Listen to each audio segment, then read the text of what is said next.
Thank you very much, Denny, for the introduction. So a little bit more about myself. I'm one of the project management committee of Apache Spark, and back in my grad school days in AMPLab of UC Berkeley, I started writing a Spark streaming as my research project, and now it's being pretty widely used. That's very gratifying for me. So currently, I am a software engineer at Databricks, and I'm involved with all things streaming in Spark. And what I'm here today is to talk in a little bit more detail than Michael about structured streaming, a deeper dive into why we build it, what is it like from outside, and also a little bit into what's under the hood, how is it run. Anyways, so Spark streaming actually, in 2013, when we actually released the alpha version of Spark streaming, we actually introduced a lot of new concepts that fundamentally revolutionized how people wrote streaming apps. And we first brought in the idea that you can write functional, concise, Scala, functional API for expressing a streaming computation, not a usual verbose. So kind of what Hadoop Spark was to Hadoop MapReduce, Spark streaming was to other systems before. We also introduced the concept that state management, the user should not have to worry about actually dealing with fault tolerance of state and managing the state. The system, Spark itself, can do it automatically. And then, more fundamentally, it introduces the concept that a single system, Spark, can actually handle both batch and stream processing at the same time, thus simplifying all sorts of things for the end user. And that's why at this, based on a survey we did last year, this is last year, not even now, more than 50% of the users consider streaming as the most important part of Apache Spark.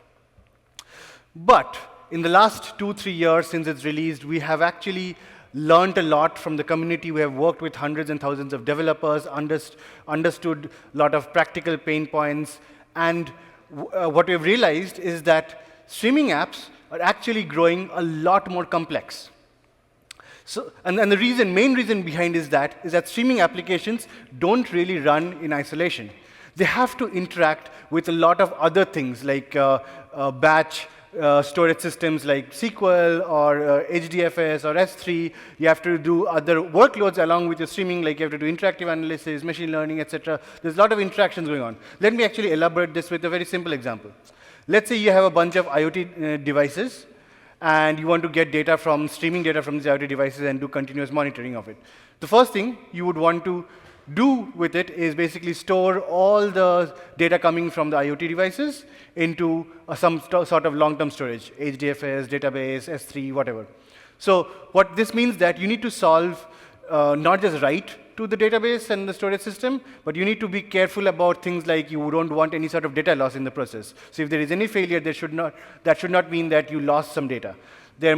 Also, you do not want to write the data into the database twice. So you don't want duplicates. You want end-to-end exactly once writing guarantees. So that's some of the tricky problems that you need to figure out. In addition, that not just a streaming ETL, you also want to do monitoring of the data that is coming to identify that if there is any sensor that is behaving weirdly or not, if there are any anomalies. So that means that you have to do more complex aggregations like based on the window time, based on the event time of the data, there may be late data arrivals to take that into consideration while calculating average signal strength and things like that on the data that is coming in and identify if some sensor is behaving outside the average, anomaly, etc. or not. So that means that is even more complex processing. Then you also may want to do a lot more complicated anomaly detection, and for that you need to incorporate machine learning, and for that you need to build models based on how sensors behave, and that means that you need to take the data that is in the long-term storage and build machine learning models on top of it, and then use that machine learning model in actual streaming, in live streaming, so that you identify as soon as possible when something does not fit within the model and therefore is behaving anomalously. So, and you not only want to do this model learning once from offline data, you may also want to actually do continuous learning. As the system is giving in more data, you continuously update the model and you simultaneously use the model for anomaly detection.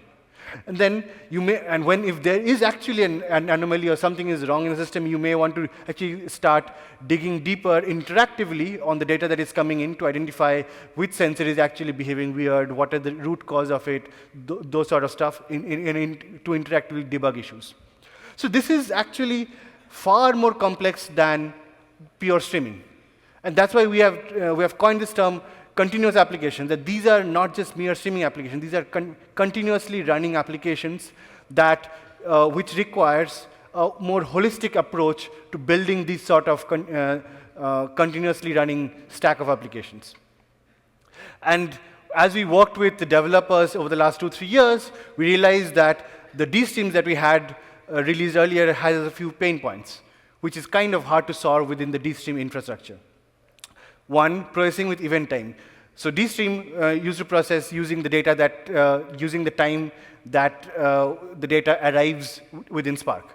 So that is insufficient. Often, most of the time, you actually want to use the data in the event itself. So that means you need to deal with late arriving data, etc. DStream was insufficient because it exposes the underlying microbatch architecture in the form of the batch time, and so the API was insufficient for that. Second, it does introduce the concept that the same engine can do both batch and streaming and interactive, but the API was similar, but not exactly the same. DStream for streaming, GuardDD for batches. And if you write a batch job, you still need to, the developer needs to actually still manually translate the program into DStreams, which means more work for the developer, not something that everyone wanted to do. Third is, ultimately, it becomes very hard to reason about end-to-end guarantees. Like, you have to write the program in a particular way, turn on a few particular functionality to make sure that you get end-to-end guarantees for all kinds of failures. This becomes hard for the end user to actually do it right, and also for the downstream users to actually reason about whether the data is consistent and consistent or not in the storage that is being updated, etc., things like that. So what we have done is basically we have gathered all this knowledge that we have accumulated from actual user experiences, and we went back to the drawing board and really thought, what is the best possible thing that we can provide to make the life of the end user as simple as possible? And structured streaming is essentially the culmination of this whole thing. And Michael already talked about this in brief detail in the last talk, for those who were in the last talk. But the idea, the simple idea we realize is that the simplest way to perform streaming analytics is not having to reason about streaming at all for the end user. So Spark should be responsible for doing the hard task of reasoning about all the fault tolerance, all the corner cases, etc., late data, etc., and the user should be relieved from reasoning about all of that. And so for that to be possible, what we are introducing is a completely new model of a new way to think about streaming. And this new model is as follows. So if you think a stream, it is actually no different from a table which is being continuously appended to. It's like an infinite table. And so now if you actually check the contents of this table every, let's say, 1 second, you will see that this table is continuously growing. So imagine this as a very abstract model where every 1 second, which we will call the trigger, you're actually checking the input table, which is essentially the stream, and you will see that it is actually growing in size. Now, if you define a query, pretty much like any, let's consider a SQL query on the table, you can actually define arbitrary SQL queries on this table, and in the end what you get is a final result table out of it. Be it aggregations or a simple select where, whatever, you get a result table out of it, which we'll call the, which at every trigger interval. And but you may not want to actually read the whole table every time. Some cases you want to, for example, if you're doing aggregates, then all your aggregates may be changing every time the table updates. So you may want to actually read the whole table and output all the updates. And the thing that decides what to update, what to output to an external system, to the external sink, is defined as the output mode, where a simple thing could be the complete output mode. Suppose you're aggregating and you want all the aggregates to be written to a database every time there is an update. So you can have the complete output mode in this case. Or it can be a delta output mode where you only want the things that updated and do not want to write to the database every time the things that did not update. Or you want append, you may want append mode where you want to write only the new rows, not all the updated ones. So in this model, this is how you define what is the input table, what is the final output table, final result table, and what is the final output that gets written to an external system. Now, this is the model. The API that Michael has already talked about and Matti has already talked about is essentially the same API as batch, the dataset and the DataFrame. And so the dataset and DataFrame can represent both static bounded data as well as streaming completely unbounded data. And so what it gives you is a single API that you need to think about. And you don't have to learn a new API or deal with a new API for batch and streaming. And so that makes your life easier. So the idea is very simple. So suppose you want to first do a batch ETL with data frames. You would write a program not unlike this, where you first define the input by defining, let's say, I want to read from a JSON file. Then from the input, you generate some result by doing some computation, let's say simple select where, and then write it out to a Parquet file. So this is a batch ETL, that job. To convert it to a streaming ETL, all you need to do is this. Replace the load with stream, which essentially means that instead of a batch file, you want to read a file stream of data being written continuously in a directory. And instead of the save, you actually replace it with start stream, which means that don't just save it once, you actually keep running this query continuously in the background.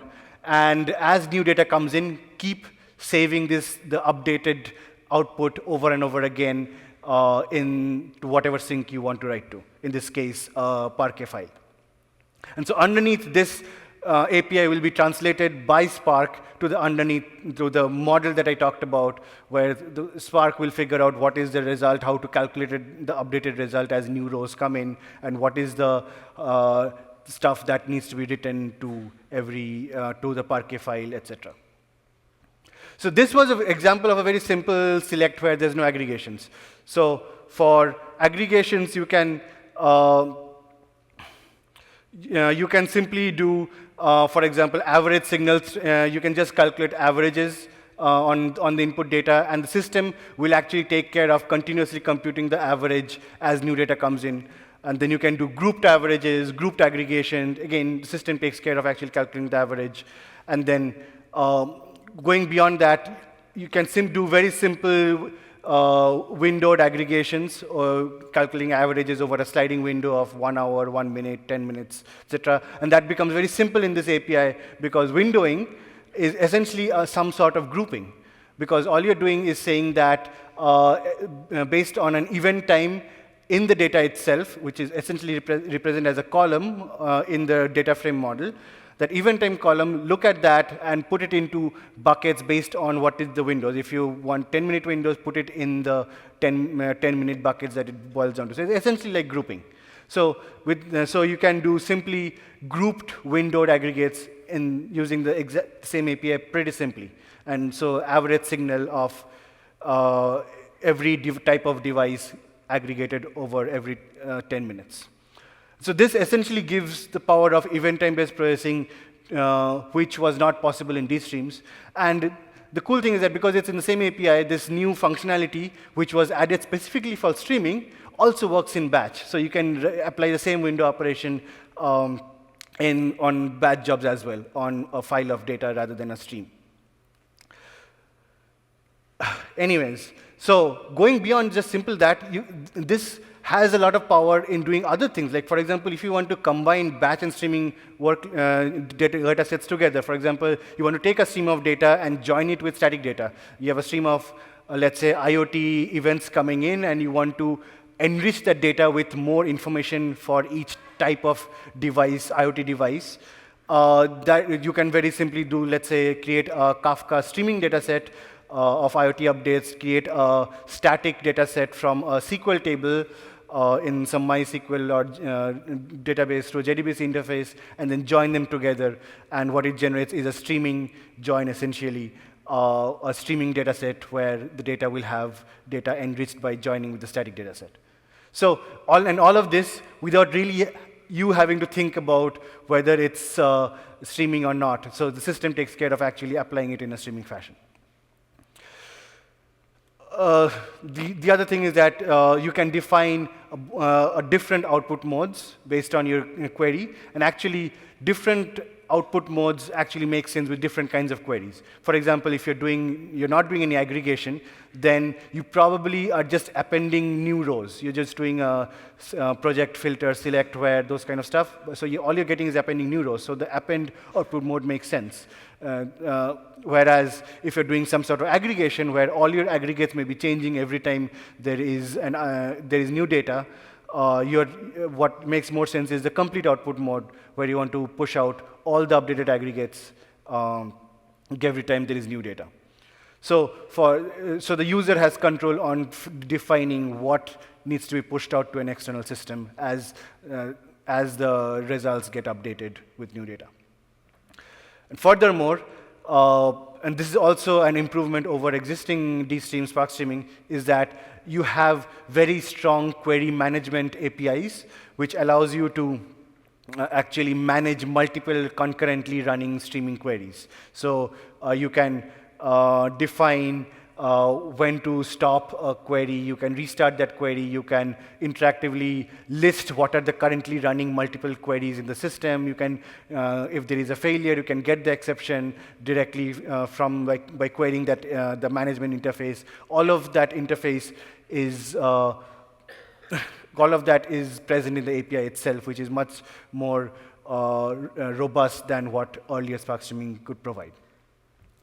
Anyways, till now I have talked about how you write the program. You write it imagining you're writing a query on a simple static table.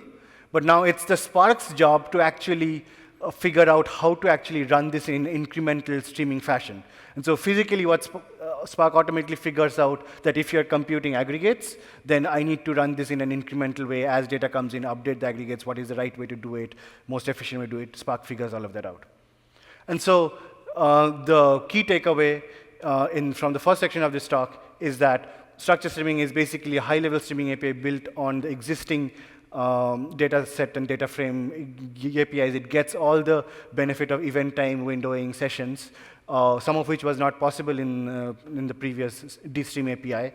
And this actually is a true unification of streaming, batch, and interactive APIs into a single thing, which makes ultimately the user's job much easier.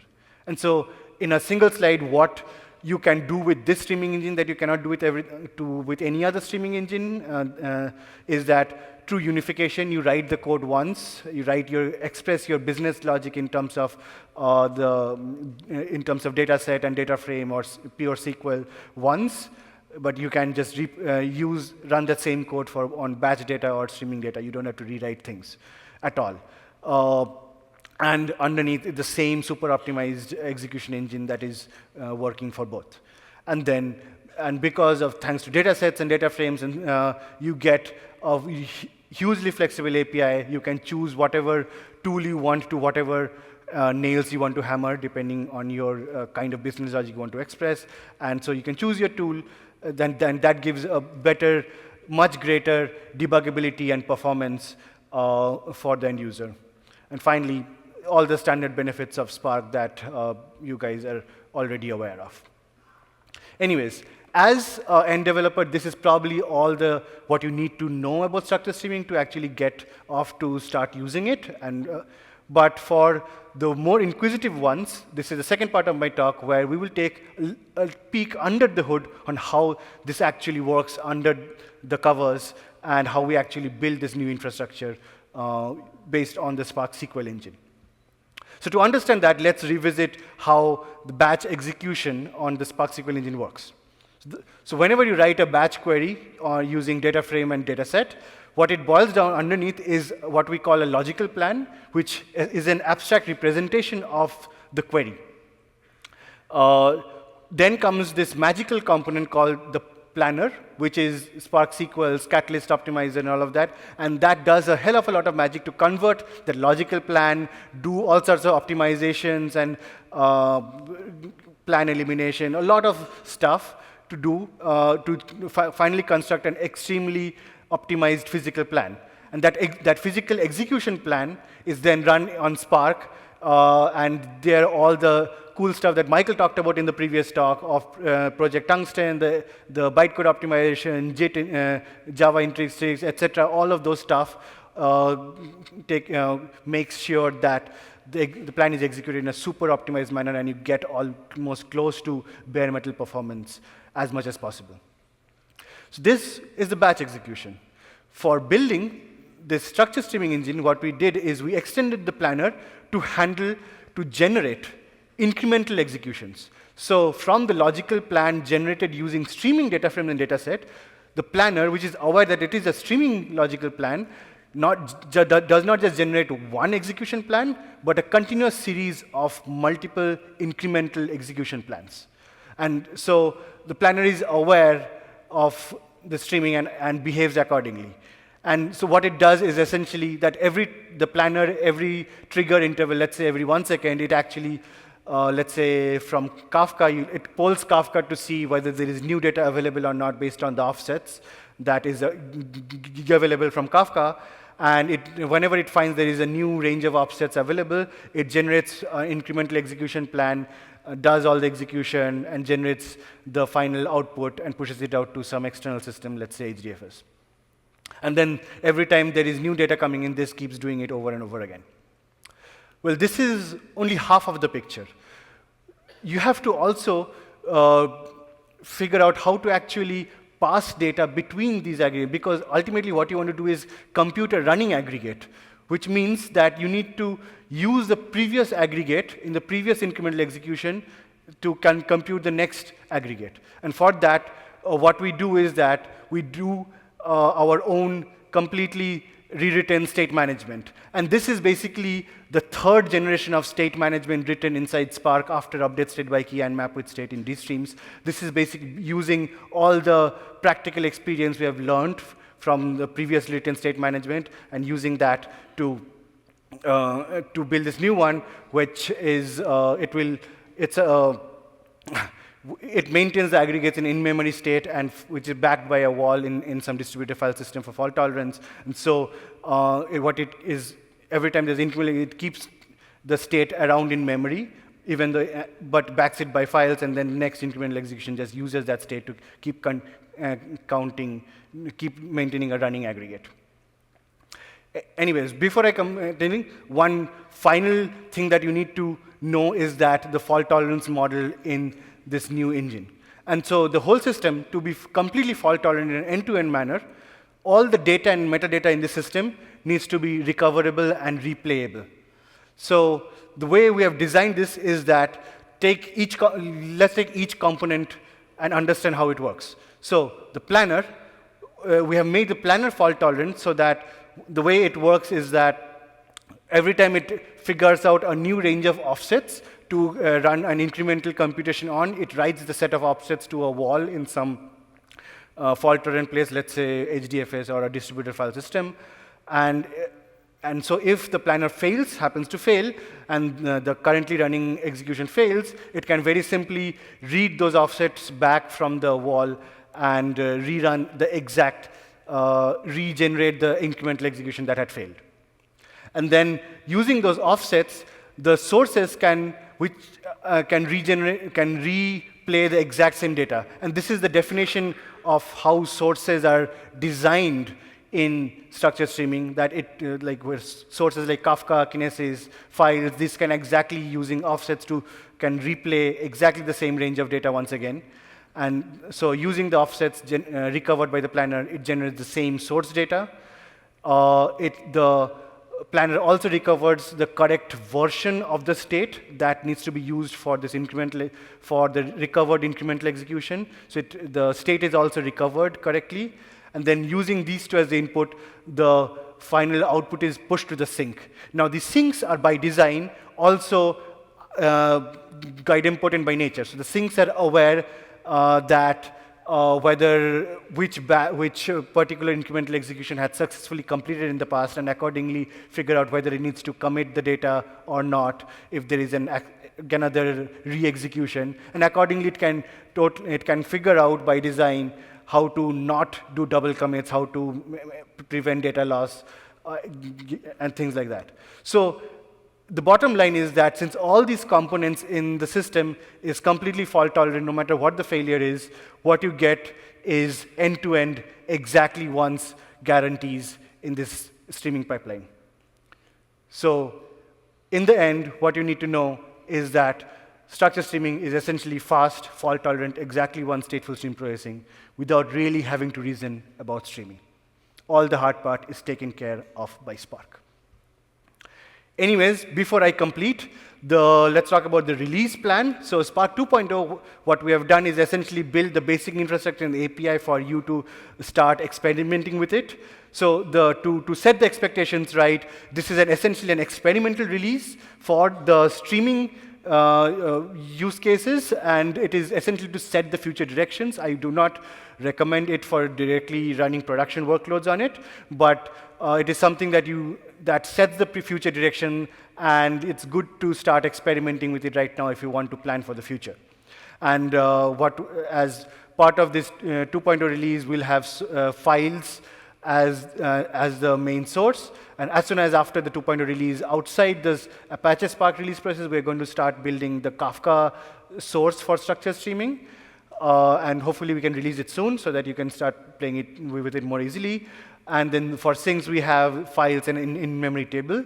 By in-memory table, I mean that all the data that is coming in, you can actually have it as an in-memory table within Spark from which you can serve through the Spark's JDBC interface. So I didn't go into that detail in this talk for the lack of time, but that leads to a lot of cool stuff you can do, and that is the stuff behind how Michael demoed it, the continuously updating graph in the morning demo.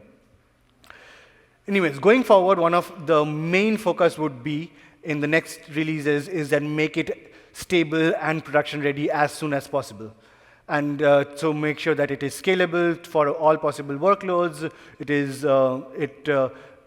It never fails. All the corner cases garden out all the bugs, etc. And in addition with that, we'll keep adding more support for more queries that we will.